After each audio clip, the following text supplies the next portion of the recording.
menjadi orang kaya melalui hal-hal sederhana. Titik 2, mengatasi rasa minder, melakukan hal-hal sederhana. Iya toh?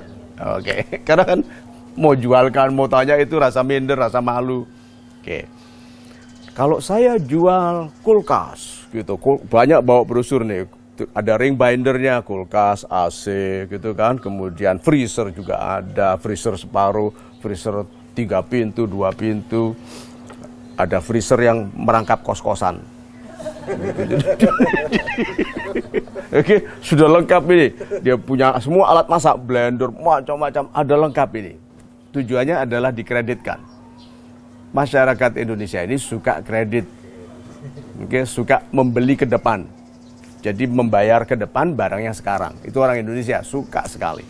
Dah, kita mau melakukan itu. Lalu teman, anak orang kaya, atau kadang-kadang sama-sama seperti kita, nggak kaya-kaya amat, tapi lebih sombong.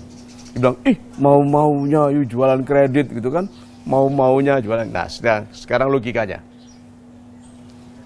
Sekarang kan sama, kelebihan dia satu, sombong.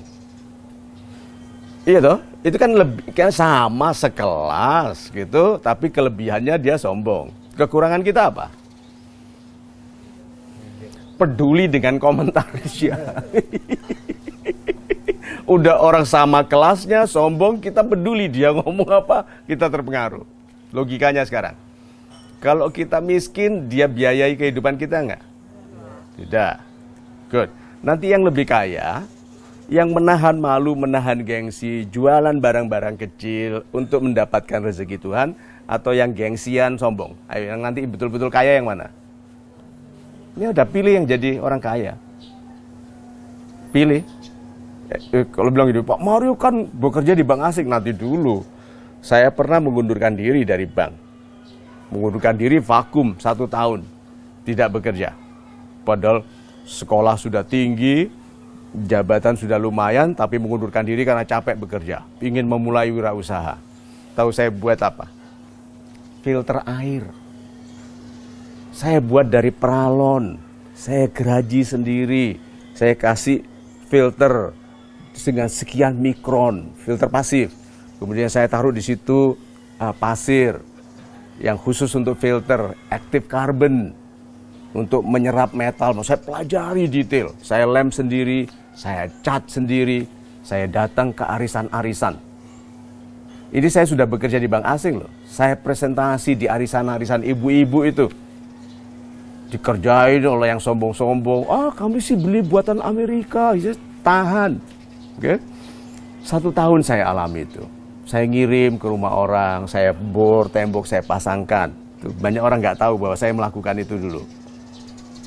Terus akhirnya, karena memang sudah dikenal seorang profesional, perencana organisasi, budaya dan pemasaran untuk bank, saya dipanggil oleh seorang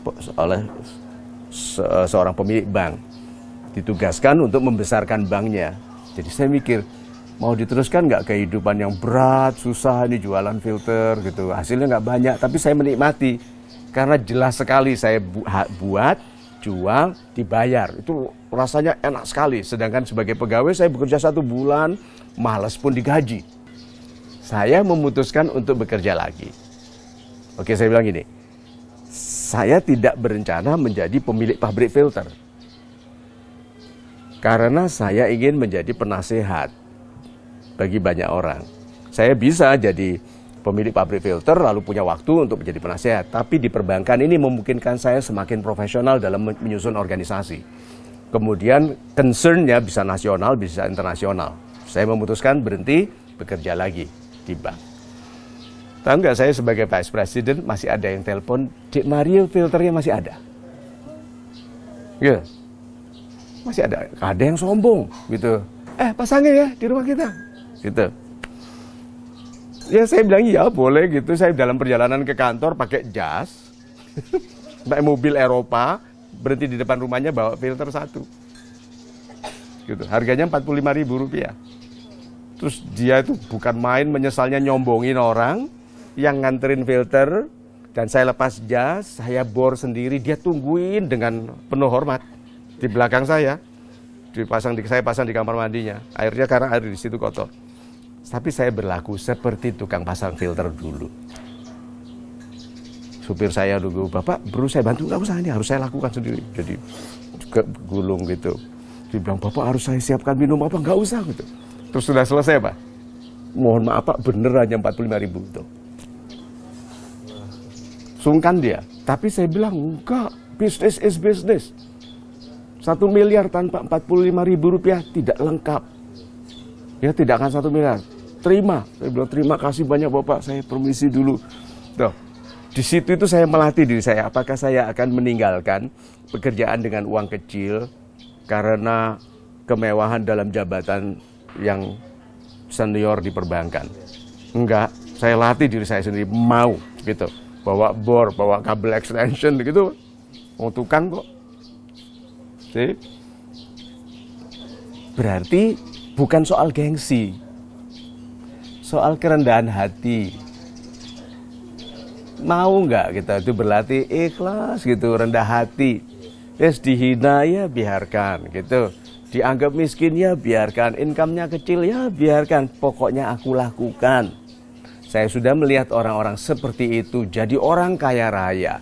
Dan setelah kaya, Pak, tetap enak jadi teman. Kan banyak orang setelah kaya nggak enak jadi teman. Ya?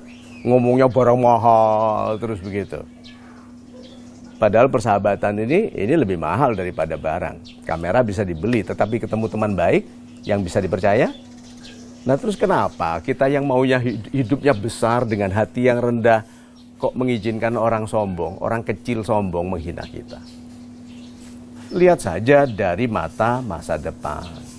Itu yang saya lakukan ke orang-orang yang menghina saya dulu. Saya tidak gunakan mata hari ini, saya gunakan mata masa depan. Saya katakan ke diri sendiri, aku nanti jadi orang besar, aku nanti jadi orang kaya, gitu. Sekarang dia hina karena dia tidak bisa melihat diriku. Terus bilang ini, Pak Mario bisa lihat dirinya sendiri? Enggak, tapi itu kan doa. Kan waktu kita bilang, aku akan jadi orang besar. Pasti enggak? Enggak, tapi itu doa. Aku akan jadi orang kaya? Pasti enggak, tapi aku akan berupaya ke sana. Itu doa.